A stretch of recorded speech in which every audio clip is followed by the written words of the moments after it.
vizuri, alikuwa na ng'ombe, alikuwa na ngamia, na baadaye akawa na watoto. Ayubu alikuwa anaendelea vyema, na nadhani niwaambie wapendwa, alipoendelea vyema kule juu mbinguni, Mungu akapata, wakati wana wa Mungu walikuwa mbele yake, ukatokea na muovu ambaye anaitwa Shetani, na Mungu akamuuliza, je, umenionea mtumishi wangu ambaye anaitwa Ayubu? Shetani akasema, ninamuona Ayubu, ninajua Ayubu anakupenda kwa sababu umempa mali. Shetani akaruhusiwa na Mungu, akaambiwa achukue kila kitu isipokuwa uhai wake.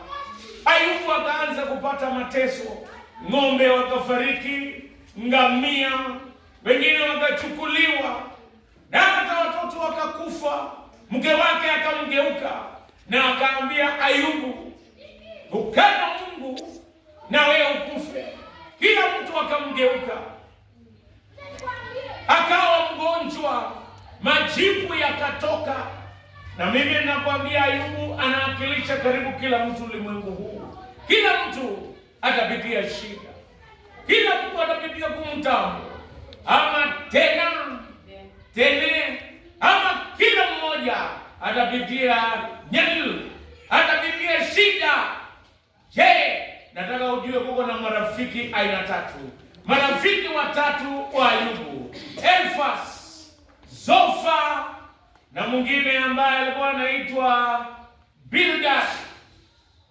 Bilha. Hao marafiki watatu waliposikia Ayubu amepatwa na shida, wakamwendea, na walipomwendea wakaongea na Ayubu wakimshauri. Leo nataka niwaambie wapendwa kuhusu marafiki aina tatu ambaye tutakutana na wao wakati tunapambana na shida katika maisha. Shida inakujanga kwa magonjwa, shida inakujanga kwa kukataliwa. Juzi nilikuwa nasikia radio ambayo inaitwa Citizen, nikitoka Nakuru nikija upande huu siku ya Ijumaa, na nikasikia hadithi ya mama moja ambaye alipatana na changamoto ambaye si haba. Mtoto wake wa kwanza akawa na ugonjwa unaitwa cerebral palsy, yaani hawezi kujisaidia. Mtoto wa pili akili ikawa inakuwa kama iko na mfupa ndani yake.